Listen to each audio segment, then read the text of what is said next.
Controllers are designed ergonomically for extended gaming sessions, offering a more comfortable grip compared to a keyboard and mouse setup. This can reduce strain on your hands and wrist.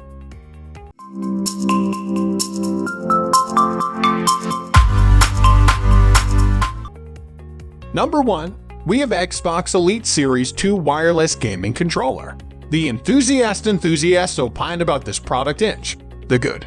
Ergonomics. Microsoft invested far more money in studying controller ergonomics than any other company. This is evident when you handle their default controller as well as this one. The size is right for most hands. All the controls are laid out where you can actually reach them. I haven't found any other aftermarket controller get this right like MS. This clamshell design is the best out there. It's no wonder that companies like SCUF start with the default controller. Other than licensing concerns, it's because designing something better would be extremely difficult. When you couple this with the textured rubberized grips, nothing comes remotely close in terms of comfort. Back paddles. This is the star of the show, and the reason you get a Pro-inch controller. Again, after lots of research into reviews and personally buying and handling a lot of other controllers, I've never found or am aware of any back paddle/button layout that is better than this one. Your fingers just naturally fall where the paddles are. There's no reaching or straining to get to them. Why is this so difficult for other companies to get right? This is the thing that brought me back to an Elite 2. I will at some point get a SCUF Instinct Pro to compare, but I doubt it will be better any than this. The problem I see right away with the Instinct Pro is it's not designed for you to be able to press more than one button per side. This could be an issue for some, and potentially for me. Sticks. These are also top tier. They were very smooth with virtually no slop.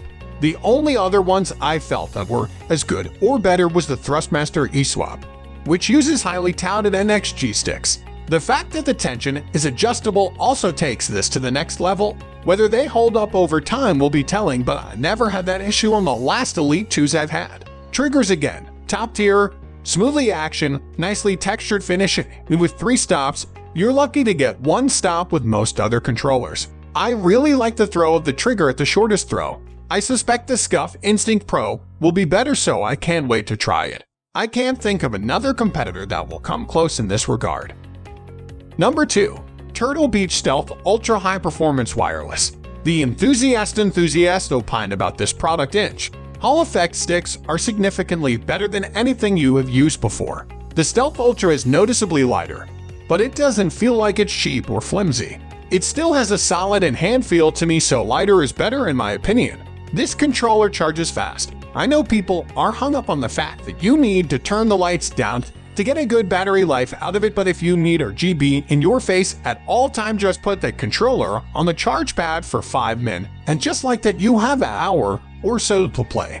The screen. To be clear, I could care less about screen or trackpads or any other gimmick that gets put on a controller unless it offers something so the screen is pushing its luck. But the controller screen is my preferred place to adjust the controller settings. When I got my unit, it mapped the R3 and L3 buttons to the underside, but I accidentally flipped them. 1 button pressed to open controller settings, a few lefts and rights on the D-pad, and then a button to confirm. I've fixed my mistake while in game without having to back out. The screen on the controller is my preferred way to change settings too, although that's partly due to the software being a bit clunky on the Xbox. It's the kind of setup where you make your changes, then you have to upload the changes to the controller, or at least so I'm told. I like the screen, so I use it. Active software updates are happening. In the past few weeks, there have been 2 firmware updates, and while game developers deserve the abuse they get for needing to patch their half-baked garbage on day 1, I feel very optimistic about Turtle Beach backing and improving this control in the future. One update allowed more buttons to be mapped to the underside buttons. The second update helped with stability and fixed a LED setting. I haven't had any stability issues, but the more stable, the more gooder. Who knows, could we gain the ability to adjust game and chat volume without taking our hands off the controller? Please, I'm begging here. Or could the screen show me the setting on my Turtle Beach headset? That would be cool. Cons: the Stealth Ultra takes a second to boot up, and to do so, you have to hold down the Xbox button a bit longer. Not a big deal when gaming. You can set the SEEP window to be up to 10 min long.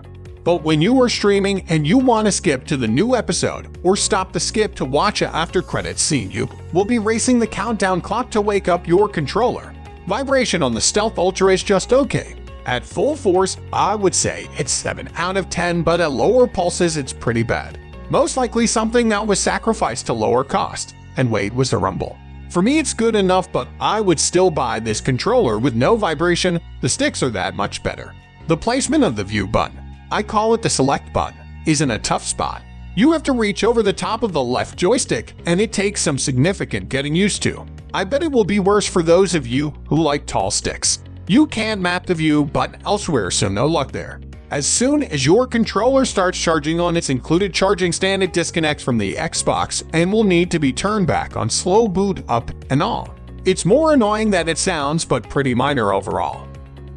Now number 3. PlayStation DualSense Wireless Controller. The enthusiasts opine about this product inch.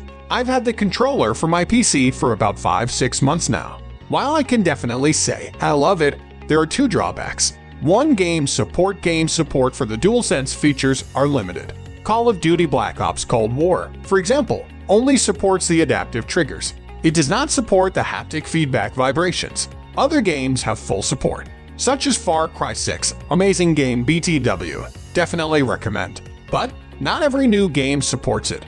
Games such as Destiny 2 have support for only the control scheme of a PlayStation controller in general, but no support for haptic feedback or the adaptive triggers. 2. Cable vs. wireless support on PC. You're limited to a wired connection for now. This is especially a blow because there isn't a USB cable included in the box. However, I personally had no issue in terms of obtaining a USB cable, seeing as it used USB Type-C, of which I have an assortment of in my house, as opposed to micro USB that the previous controller used, which I have little to none of. That being said, it will work over wireless, but every game with controller support, including Windows, itself assumes it is a generic Bluetooth gamepad and forces the Xbox controller layout to be used, which sucks. That being said, if you can deal with the limited game support and wired connection, it's definitely an amazing controller. I enjoy it more than my Xbox controller for the ergonomics alone, seeing as it's extremely comfortable for hours on end of gameplay. Not to mention, my hands generally don't feel anywhere near as sweaty as when I use my Xbox controller. I'm even considering buying the black one to match my other peripherals for my PC instead of another color. I currently have the white one. 4 is SCUF Instinct Pro Performance Series. Enthusiasts opine about this product inch. This controller is good but not great. It just feels kind of cheap. Another thing I hate is the fact that it takes AA batteries same as the original Xbox controller. Why doesn't Xbox controllers use internal rechargeable lithium-ion batteries? The AA batteries really don't last long, so you kinda have to buy external rechargeable batteries or use the controller wired to the Xbox. I mean, it's 2024 and they use AA batteries. Why? It's dumb. Otherwise, it's a decent option, I guess. Nothing compares to PlayStation's Elite controller, the DualSense Edge controller, and I wish Xbox made a controller like it. I do confess I don't have Xbox Elite controller, but I have a feeling it's not great. Last, number 5. Microsoft Xbox Wireless Controller Carbon Black. The enthusiasts opine about this product inch. Although there's been a lot of buzz, and rightfully so, around the new DualSense PS5 controller, Microsoft decided to take a very different approach from Sony, meaningful, iterative improvements to an already solid base. The first version I ever used, Model 1697, was the best controller I had ever used up to that point. It was the primary reason I switched from my XP360, as I was unable to pair it with the console, but the controller was too good to go back. Clicky, responsive buttons, lighter weight, easily accessible battery door, good battery life, solid accuracy, and excellent haptic feedback in the triggers made me fall in love. Jump to the next model, the 1708, and all those things remained. But there was a different finish, and now the awesome addition of Bluetooth. This has been the controller I've used on console and PC for the better part of 5 straight years. I've even tried to pair it with a couple Sony systems to experience some of the better games exclusive to that platform. I was unsuccessful BTW. Now, introduce this model, the 1914, and I feel like it's 2 steps forward and a step backwards. The D-pad is outrageously good and responsive. The trigger texturing gives a more involved feel. The matte finish makes it less vulnerable to oils or greases, making it slippery, and the battery door redesign is a very slight but meaningful touch. Even the added feature of showing the battery level on PC is a tiny detail that shows the thoughtfulness that went into crafting this. The only reason this is not a 5 is the connectivity. Full disclosure, this is primarily used with the PC in this use case, and as such, you will need the Xbox Accessories app, as I needed to apply it and update fresh out the box. The Bluetooth connection on my 1708 literally never dropped out in my entire memory of use. Extremely strong, very dependable, and no lag to speak of. The 1914, not so much. There's been no observable lag, and when it works, it's easily better. But the connection is very spotty. As mentioned, an update was necessary right out of the box, and performance marginally improved. But as it stands, during a 3HR play session last night, it lost connection at least 10 times, with the Xbox light blinking a few times and going solid again roughly every 20 minutes or so. I tried multiple games, including very tight shooters, and it's the same thing. Excellent performance when it's working. A temporary drop for no more than 5 seconds, then back to working as if nothing happened.